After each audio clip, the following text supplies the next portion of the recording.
नमस्कार, मैं हूं प्रियांशा और आप देख रहे हैं देश और दुनिया के बाजार पर न्यूज प्लस 21 का एक्सक्लूसिव बुलेटिन बाजार हलचल। आईपीएल ब्रॉडकास्ट राइट्स को लेकर फिर टकरा सकती है अमेजॉन और रिलायंस, 40,000 करोड़ तक जा सकती है बोली। पशुपालकों के लिए बड़ा तोहफा, दूध बेचने पर 5 रुपए प्रति लीटर अनुदान देगी सरकार। अगले 20 साल में ग्रीन एनर्जी में सुपर पावर बनेगा भारत, बोले Mukesh Ambani. ITI mutual fund ने लॉन्च किया आईटीआई कंजर्वेटिव हाइब्रिड फंड, 7 मार्च तक निवेश का मौका।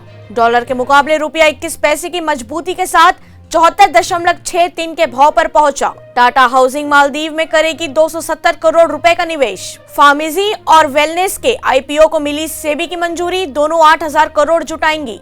सेंसेक्स 68 पॉइंट्स गिरकर 57,232 पर बंद, 30 में से 17 शेयर्स रहे गिरावट में। दाल की थोक कीमतों में तेज गिरावट, आपूर्ति बढ़ाने के कदमों का दिख रहा असर, बोली केंद्र। मार्च तक आएगा the great Indian IPO, DRHP इसी हफ्ते, एलआईसी आईपीओ पर बोले दीपम सेक्रेटरी। ऐसे ही तमाम जानकारियों से लगातार अपडेट रहने के लिए हमारे चैनल को लाइक और सब्सक्राइब करना ना भूलें।